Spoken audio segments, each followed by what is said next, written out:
So I've been thinking for a little while about starting a practice vlog, and as you can tell by the existence of this video, I decided it was time. So I thought I would start just by talking a little bit about how I practice.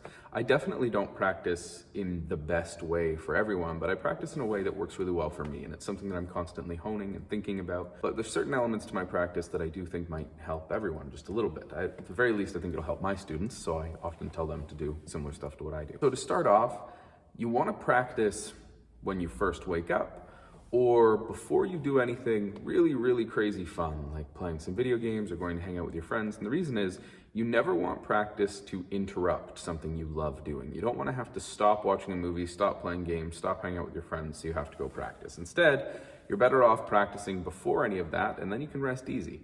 Anyone that has something they're prepping for knows that feeling when you should have practiced already, but you haven't, and it's just eating away at you. That's dread, right? And that dread conditions you to not like practicing. And practicing should be fun. It should be exploring your instrument and exploring yourself in a way. You also want to have a minimum amount of time that you practice. Now, this minimum can also sometimes act as a maximum. The minimum amount of time gives you time frame. When it's time to go practice, it becomes easy for you to think about when you're going to be done, what kind of investment that's going to be. Having it as a maximum also makes it so that when you stop practicing, you might find that sometimes you're burnt out and sometimes you want to keep going. Half of the time you get up and you're like, okay, that was a good session, I'm done. And the other half you get up and you're like, I want to keep going. The times when you burn out, it won't be too hard to get back to it because you know it's not that much time. Sometimes it doesn't feel like a ton. And the times when you feel like you're cutting yourself off early, you're going to be so excited to get back to the piano the next day. Start really small. For my students, even my older students, even my teenagers, I'll often tell them to start with like 5 minutes, because the most important thing is that you practice daily. Daily for 5 minutes is better than once a week for an hour. I also practice with a hit timer. So originally I just practiced with a timer, and then I introduced a practice journal. After every little bit of practice, I write down what I was just working on, and this became specifically timed units. So originally I did until I burned out, so sometimes it'd be 20 minutes or 15 minutes, I move on to something else, I write down what I did. Then I started to limit it to 10 minutes because my teacher told me it's such an important thing for focus that you force yourself to jump around. Recently I had a friend talk with a performance coach from Juilliard who was saying that 5 minutes should really be the maximum, because if you find that you're finishing work on a section significantly better than you started, chances are you've forced something. Pieces shouldn't be improving that quickly. You should be practicing slowly, making little improvements, and really you should be weeding out errors. So you should honestly finish practicing a section kind of like, I feel worse about how I play this now. It shouldn't upset you because you've identified these errors and now you can work at them. But if you only take it for about 5 minutes, you should be finding the problem and starting to work on it, starting to fix it, become aware of it, and then you can return to it. A hit timer, and specifically I have the one that looks like this. It's that one down there with that little 30 on it. This one works for me because it will ding regardless of if you're on the app. So I can look at sheet music and this timer will ding every 5 minutes. You can also customize it to set more specific times, which brings us to how I structure my practice. I first have the timer go for 10 minutes before it dings, and that 10 minutes is dedicated to sight reading. This kind of acts as my warm-up. It gets me thinking about the piano a little bit, and it practices sight reading. Sight reading is a super important skill, especially if you want to work as a pianist. Then I move on to 2 hours, I guess an hour and 50 minutes, so up to the 2 hour marks, of 5-minute intervals. This is where I do all of my classical practice. Then the final hour is broken up into 10-minute chunks. In those 10-minute chunks, I work on jazz, and then the final 10 minutes is ear training. I learn one piece by ear. I'm pretty flexible with a lot of this. I group composing in with the classical. I group songwriting in with the jazz. I group arranging by ear in with the jazz. Having a structure to my practice is a really easy way for me to digest it. But having a fully structured practice the way I do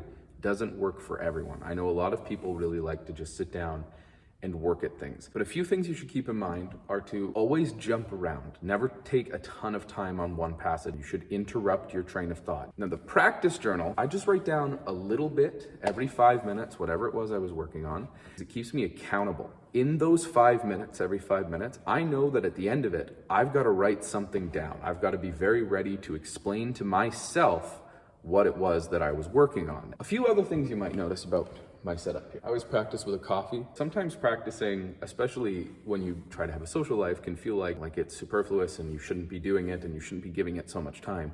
But grouping it in with your daily coffee or your daily tea or something like that makes it feel a little more like something everybody does. Everybody has their morning coffee ritual, so just add piano practice to that and it starts to feel a little more standard. You'll notice I've got AirPods here and a laptop over here. Sometimes when I'm practicing, I'll watch a show or a YouTube video or something like that. Now, I bet a lot of pianists and musicians in general are going, what the hell? But here's the thing. Sometimes it's super hard to motivate yourself to practice, like super crazy hard. Because a lot of the time, if you don't want to, you'll be sitting on the couch watching a show or playing a video game or listening to a podcast or watching a YouTube video or just listening to some music or whatever. And you'll be like, man, I don't want to go practice today. A compromise is better than no practice. If you can get yourself to the piano and just watch a movie or a show or a YouTube video while you practice, that might not be as good as just dedicated practice, but it's better than not practicing. Even if you're not super feeling it today, you're like, well, I can just go watch a video. If you're gonna watch a show or listen to a podcast while you practice, take that time to focus on technical stuff. Don't take too much time to work on expression. You don't wanna be thinking about how you're gonna perform the piece while watching a show, because you're not gonna perform it while watching a show. So I want to toss just some more miscellaneous stuff out here. If you're finding it really hard to get to the piano and you're really dreading the pieces you're working on, toss something easy on the fire. I love to just do like a Minecraft piece or a video game piece and just enjoy my time with that. This is also a huge monetary investment, but I do suggest people get iPads. When I was asking around if I should get an iPad, every single person that had an iPad went, oh my God, get an iPad. It will change your life. It makes things so much easier. And every person that had a binder was like, yeah, I don't think it makes much of a difference. So I was like, yeah, I don't think it's gonna make much of a difference. This thing will change your life. Like, it really will. It doesn't have to be an iPad. You can get a Kindle, then you're looking at that like liquid paper screen. This still kind of hurts my eyes sometimes. So a fun thing that I've done is if I triple tap my power button, it inverts the colors. So looking at sheet music, I'll have a black page with white notes. Very hard to get used to, but it's much, much easier on your eyes. I also learned from a pianist named Mark Toth that Yundi practices always pianissimo and always with no pedal. The reason is he says that is where the sweet sound of the piano is. And I really agree with this. I think I find in most Mozart or Beethoven, those moments where your hand kind of runs away from you playing without pedal, like these from Beethoven's Pastoral Sonata, those are always really sweet. Now, this also forces you to listen to your finger legato, and finger legato is like the main ingredient in voicing a piece. If you're playing a fugue, each voice having its own legato is pretty much the main ingredient in having them sound like multiple different melodies. I even do jazz like this a lot of the time now. If I'm doing like big chord voicings, like if I'm doing something like, I'm gonna use some pedal, right? It's still sustaining my answer up here, that's pedal down. But if I'm practicing just like running solo lines, like,